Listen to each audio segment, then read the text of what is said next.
श्री भगवान ने कहा, माताजी, निष्काम भाव से श्रद्धापूर्वक अपने नित्य नैमित्तिक कर्तव्यों का पालन कर नित्य प्रति हिंसा रहित उत्तम क्रिया योग का अनुष्ठान करने, मेरी प्रतिमा का दर्शन, स्पर्श, पूजा, स्तुति और वंदना करने, प्राणियों में मेरी भावना करने, धैर्य और वैराग्य के अवलंबन, महापुरुषों का मान, दीनों पर दया और समान स्थिति वालों के प्रति मित्रता का व्यवहार करने, यम नियमों का पालन, आध्यात्म शास्त्रों का श्रवण और मेरे नामों का उच्च स्वर से कीर्तन करने से तथा मन की सरलता, सत्पुरुषों के संग और अहंकार के त्याग से मेरे धर्मों का यानी भागवत धर्मों का अनुष्ठान करने वाले भक्त पुरुष का चित्त अत्यंत शुद्ध होकर मेरे गुणों के श्रवण मात्र से अनायास ही मुझ में लग जाता है।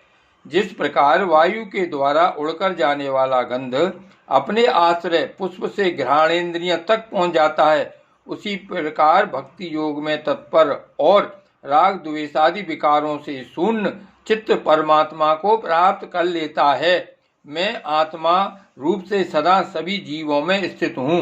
इसलिए जो लोग मुझ सर्वभूत स्थित परमात्मा का अनादर करके केवल प्रतिमा में ही मेरा पूजन करते हैं, उनकी वह पूजा स्वांग मात्र है। मैं सबका आत्मा परमेश्वर सभी भूतों में स्थित हूँ।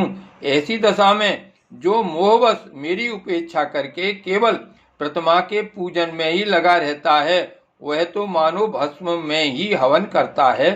जो भेददर्शी और अभिमानी पुरुष दूसरे जीवों के साथ बैर बांधता है और इस प्रकार उनके शरीरों में विद्यमान मुझ आत्मा से ही द्वेष करता है, उसके मन को कभी शांति नहीं मिल सकती।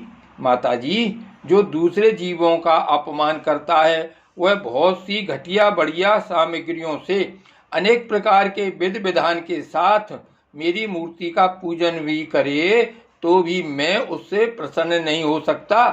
मनुष्य अपने धर्म का अनुष्ठान करता हुआ तब तक मुझ ईश्वर की प्रतिमा आदि में पूजा करता रहे, जब तक उसे अपने हृदय में एवं संपूर्ण प्राणियों में स्थित परमात्मा का अनुभव न हो जाए। जो व्यक्ति आत्मा और परमात्मा के बीच में थोड़ा सा भी अंतर करता है, उस भेददर्शी को मैं मृत्यु रूप से महान भय उपस्थित करता हूँ। अतः संपूर्ण प्राणियों के भीतर घर बनाकर उन प्राणियों के ही रूप में स्थित मुझ परमात्मा का यथायोग दान, मान, मित्रता के व्यवहार तथा समदृष्टि के द्वारा पूजन करना चाहिए। मनुष्यों में भी 4 वर्ण श्रेष्ठ हैं, उनमें भी ब्राह्मण श्रेष्ठ है। ब्राह्मणों में वेद को जानने वाले उत्तम हैं और वेदज्ञों में भी वेद का तात्पर्य जानने वाले श्रेष्ठ हैं। तात्पर्य जानने वालों से संशय निवारण करने वाले, उनसे भी अपने वर्णाश्रमोचित धर्म का पालन करने वाले तथा उनसे भी आसक्ति का त्याग और अपने धर्म का निष्काम भाव से आचरण करने वाले श्रेष्ठ हैं।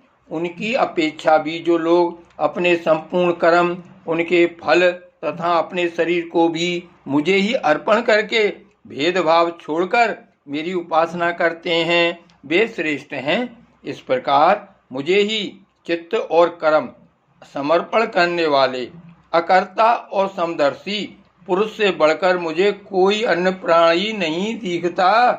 अतः यह मानकर कि जीव रूप अपने अंश से साक्षात भगवान ही सब में अनुगत हैं, इन समस्त प्राणियों को बड़े आदर के साथ मन से प्रणाम करे। जय श्री वल्लभाधीश की जय। जय जय श्री गोकुलेश, जय जय श्री गोकुलेश।